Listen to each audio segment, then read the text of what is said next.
everyone, it's Jack from Cultaholic.com, and it's time to talk about another new set of brand new headlines this Tuesday. How are we all, by the way? You alright? Very rude of me to start without asking how everyone was. Hope you're all doing good and stuff. But yes, we have some news about, well, we have various pieces of news about WrestleMania, about Roman Reigns, about AEW, so let's just take a look at all of those lovely headlines. First of all, Roman Reigns has addressed some of the harsh criticism he's had since pulling out of WrestleMania. Next up, AEW have announced a brand new championship, and finally, 2 further matches have been officially added to the WrestleMania card. So yes, first of all, Roman Reigns took to social media yesterday, well, to Instagram specifically, and he did 2 things. First of all, he officially did confirm, in fact, that he has pulled out of WrestleMania, which a lot of us already knew and had already reported on, but it's nice to see Roman actually make that official and kind of take ownership of the situation himself. I'm not sure how WWE would feel about that, but personally, I can't fault him at all for doing so. It's his personal decision.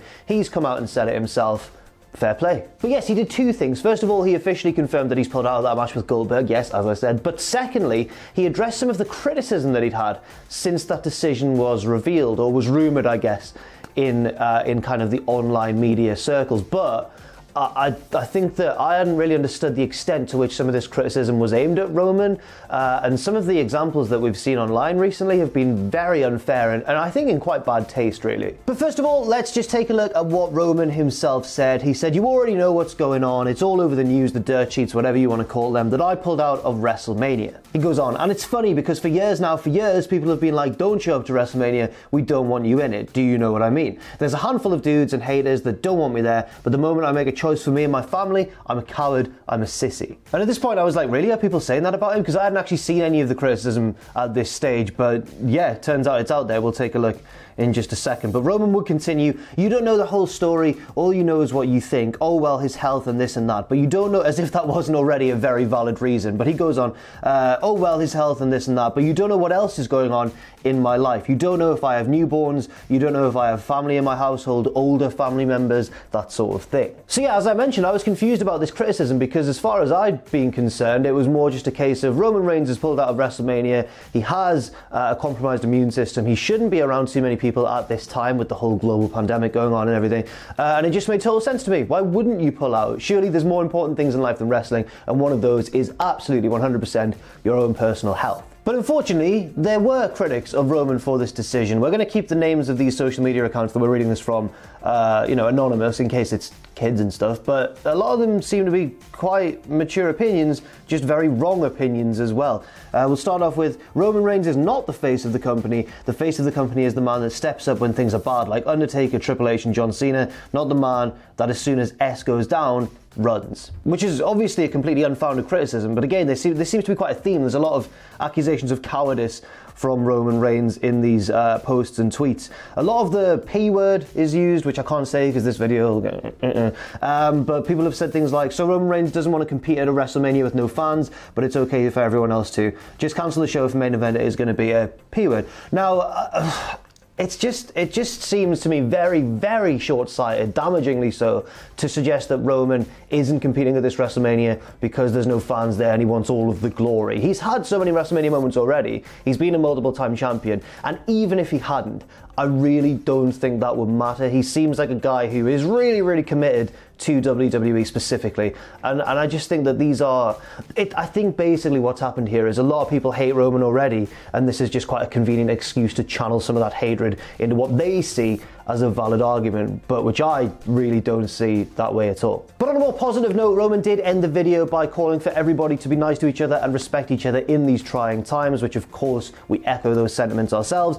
and as well, he apologized at one stage, which I didn't think was necessary at all. He said, "Sorry to all my fans," but honestly, I really don't think that we are owed any sort of apology by Roman Reigns, simply because he's put his health first, and I can't say that any of us would have done any differently. Right, okay, next up, onto less serious news now, although it still is very serious because we're dealing with championship gold here, because AEW have announced the creation of a brand new championship title. Now, there are, of course, already 3 titles in AEW in existence currently. There's the World Championship held by Jon Moxley, there's the Women's title held by Nyla Rose, and there's the Tag Team titles held by Adam Page and Kenny Omega. Well, now there's set to be a 4th because AEW have officially announced the creation of the TNT TNT Championship, which seems set to be like a second tier mid-card title, I guess, in the men's singles division. That's just what I'm assuming anyway. The reason that I assume this is because it's called the TNT Championship, and over the course of wrestling history we've often seen the name TV title or television championship used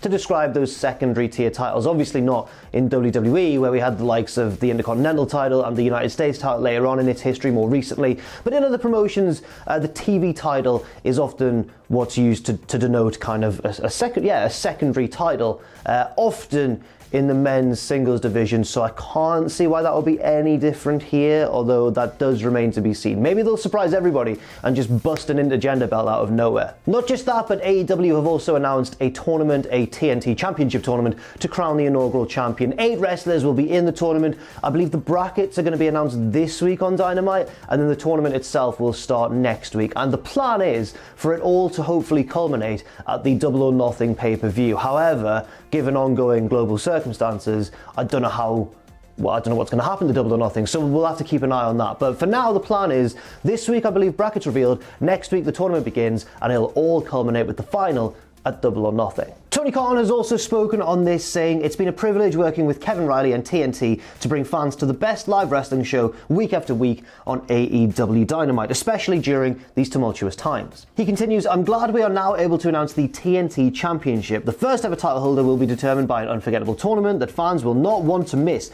and that our wrestlers will be desperate to win. I'm excited for the announcement of the full bracket live on Dynamite this week, and it's only fitting that the champion and the title belt will carry the logo of the globally respected TNT brand. Maybe they're trying to secure another deal extension years into the future there, and that they'll represent not only AEW but also the great quality programming, massive reach and storied history in the wrestling business that are all associated with TNT. And then just a nice little added wrinkle to this story.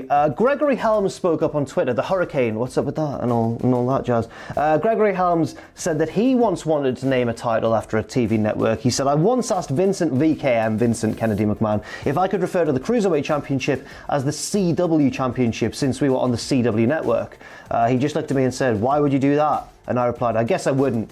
And I walked away. Somebody did then reply saying, wow, you didn't really fight very hard for that one, did you, Gregory? And he replied, no, I tapped out pretty quickly. So the idea has already been had before, according to Gregory Helms, by himself, but never been quite successfully executed. Next up, 2 new matches have been added to a pretty hefty WrestleMania card, actually. Well, of course, because it's taken place over 2 nights. It's just too big for one night of action. But yeah, 2 further matches have been added last night, in fact. The first is a title match, and it's for the women's tag team titles, remember them, between the champions Asuka and Kairi Sane, the Kabuki Warriors, and the challengers Alexa Bliss and Nikki Cross. And to sort of celebrate this match announcement, which took place during last night's Monday Night Raw, Asuka went out and just destroyed Caden Carter in not very many seconds at all. So maybe the champions are the favourite heading into WrestleMania, I'm not certain. Then again, you never know, because obviously there's only been a handful of teams to have held these titles so far in their very short history, and maybe, I mean, were Bliss and Cross to win them, they would of course become, I think, the first ever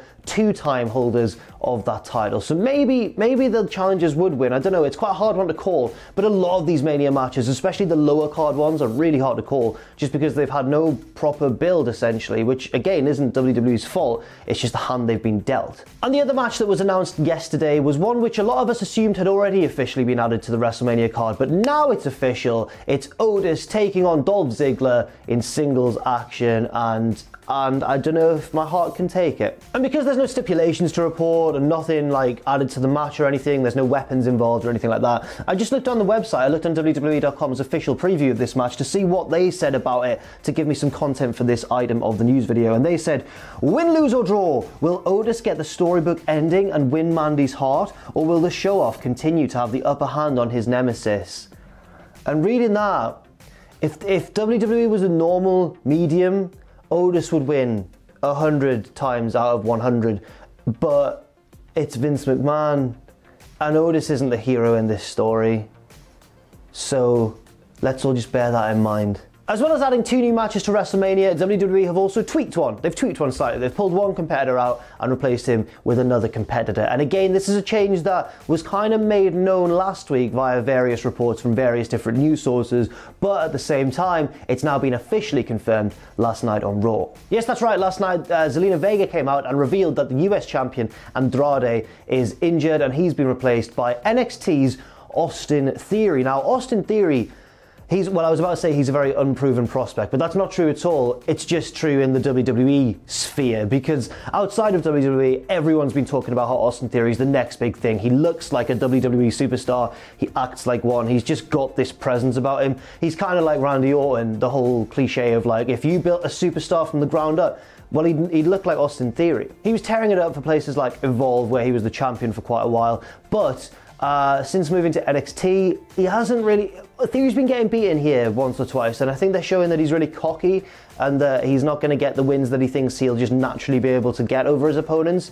But at the same time, they are clearly interested in pushing him because he's the guy they've chosen to fill this slot on Raw and indeed on WrestleMania. So now the WrestleMania match looks like it's going to be Austin Theory teaming with Angel Garza to take on the Street Profits for those Raw Tag Team titles.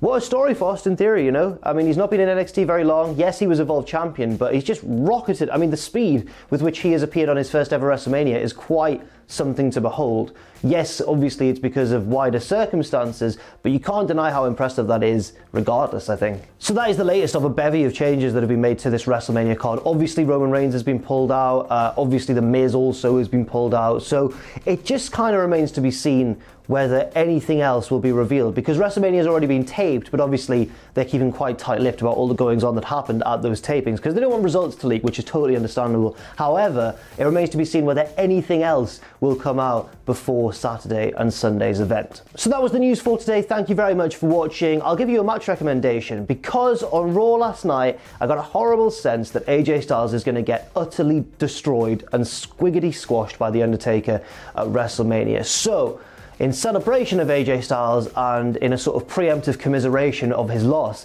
I want to share with you his triple threat match from TNA, from Impact, which was Unbreakable 2005, AJ Styles versus Christopher Daniels versus Samoa Joe. One of the best triple threat matches of all time, probably the best TNA/Impact match of all time, a 5-star match, I believe, rated by Dave Meltzer. If you've not seen it, search it, it's free on YouTube, get it watched, it's great. Thanks very much for watching, and I'll catch you in a bit.